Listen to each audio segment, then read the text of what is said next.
Hi friend जय Jagannath ऋषिल family को आपण मानक स्वागत। मुझे आपण मानक गोटे बढ़िया जिनस देखी देखु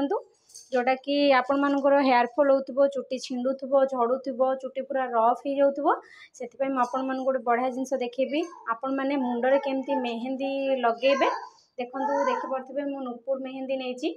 नुपुर खाली नुपुर मेहंदी को गोलेकी मुंडरे लगे केबे भी हेनी तो से आज नुपुर मेहंदी प्रस्तुत करछि आपण मानक देखैबी आपण माने मेहंदी मुंडरे केमिति प्रस्तुत करेंगे ता सहित कौन कौन आपण जिनस नेबे जोटा कि आपण माने खाली मेहंदी को काटिकी पानी रे गोलेकी लगे दुथिबे ना फ्रेंड्स आपण माने जदि मेहंदी लगेबा पई चाहूचंती आ चुटी को सिल्क शाइन आ स्मूथ रखिबा पई चाहूचंती आ चुटी को टोटाली माने रफ होबा पई चाहू नाहंती ताले आपण मेहंदी को एमती भाव में प्रयोग कले आपण निश्चिंत भाव में आपणकर चुटी सिल्क शाइन आ स्मूथ रहइबो। देखंतु मु 2 चामच मेहंदी नेछि जति चुटी आपण से हिसाब रे आपणकर मेहंदी नेबे गोटे पैकेट नहीं जाइए एटा 10 टंकिया गोटे नुपुर मेहंदी पैकेट देखी पड़े गोटे पैकेट मेहंदी नहीं ता सहित मु गोटे चामच दही नेबी गोटे चामच किंबा 2 चामच आपण दही नेबे ता सहित मुझे aloe vera gel pure aloe vera gel जोटा कि मु गछरु आनिकी पूरा देखंतु मु गछरु आनिकी ताकू काटिके तार जेल को बाहर करछि देखि पड़थिबे पूरा प्योर आलोवेरा जेल नहीं 2 चामच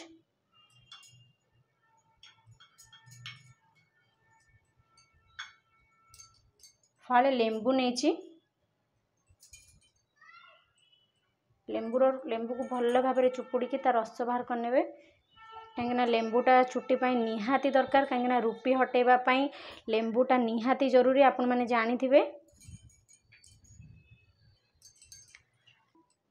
आउ ये देखी पड़े ये हूँ ऑलिव ऑयल आपण मैंने कहते यहाँ बॉडी रे लगेबापी यहाँ कहीं मुंडरे किंतु ऑलिव ऑयलटा चुटी बहुत भल गोटे चामच ऑलिव ऑयल निश्चिंत नेबे ऑलिव ऑयल गोटे चामच देइछि आईटा देखुवे कौन आपण मैंने मैक्सिमम लोक माने मेहंदी चुट्रे गोलेकी लगेला बेले कॉफी दे देउथिबे किंतु ना कॉफीटा बहुत खराब आपण मैंने पूरा ओरिजिनल जोटा सेटा देबे। एटा होची मु चाहा पत्ती को माने देखंतु चाहा पत्ती को फुटेकी चाहा खदा बाहर करिकी खाली चाहा पानीटा रखीची आ गरम थिला बेले जमा नु पूरा ठंडा हवा पई छाड़ देबे चाहा पत्ती माने ये रे ही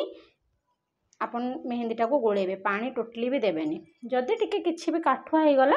आपण टिके ना पानी देबे जदि देबे नहले नाही खाली चाहा पत्ती ये रे भल भाव में मेहंदी की गोलेबे कौन कौन मु नेइछि जिंस आपण माने देखिथिले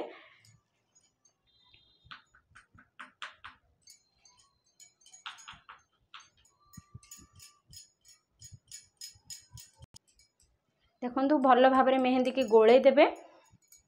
कौन कौन जिनस नेले आपण तो देखिले निश्चिंत जितेबाला भी आप मेहंदी मुंडरे लगेबापी चाहूँगी चुटी को सिल्क शाइन आ सुंदर करने जदि आपणकर इच्छा ताहले निश्चिंत आप मेहंदी को एमती मासकू 3 थर लगातु तापर देखिए चुटी आपणकर केमिति रोचे टोटाली गोटे भी चुटी आपणकर झड़बनी बहुत बढ़िया सिल्क शाइन आ स्मूथ रहिबो नुपुर मेहंदी मुंडरे यूज करेंगे नुपुर मेहंदीटा बहुत भल कहीं से 100% हेना रोची तो से मेहंदी रे कौन कौन कहली जदि भूली जाइए आउ थे कहीदे निहाती नुपुर मेहंदी नेबे ता सहित दही नेबे आउ पूरा प्योर आलोवेरा जेल गछरु काटिकी पूरा भल आलोवेरा जेलटा नेबे आउ चाहा पत्ती को फुटेकी चाहा पत्तीर खदा बाहर करके चाहा पानीटा नेबे आउ होची लेंबू पूरा फाड़े नले गोटे लेंबू पकेदेबे जदि बहुत भल ऑलिव ऑयल टोटाली भी पकेबा को भूलिबेनी ऑलिव ऑयल गोटे चामच नेबे भल भाव में ताको गोलेकी 30 मिनिट छाड़ीदेवे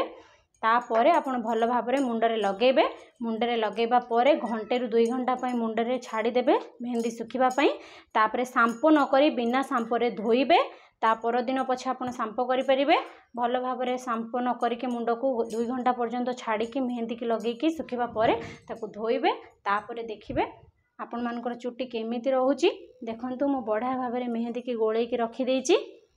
निश्चिंत ये वीडियोटा को आप देखिए मते जहाँ भी जानी पारुछि कि आपण मानकु भल लागिबो तो निश्चिंत केमिति लागिला वीडियोटी लाइक कमेंट और सब्सक्राइब करेंगे आपण मैंने भी ए जिनसटा को निश्चिंत प्रयोग करेंगे। रहुछि फ्रेंड्स जय जगन्नाथ।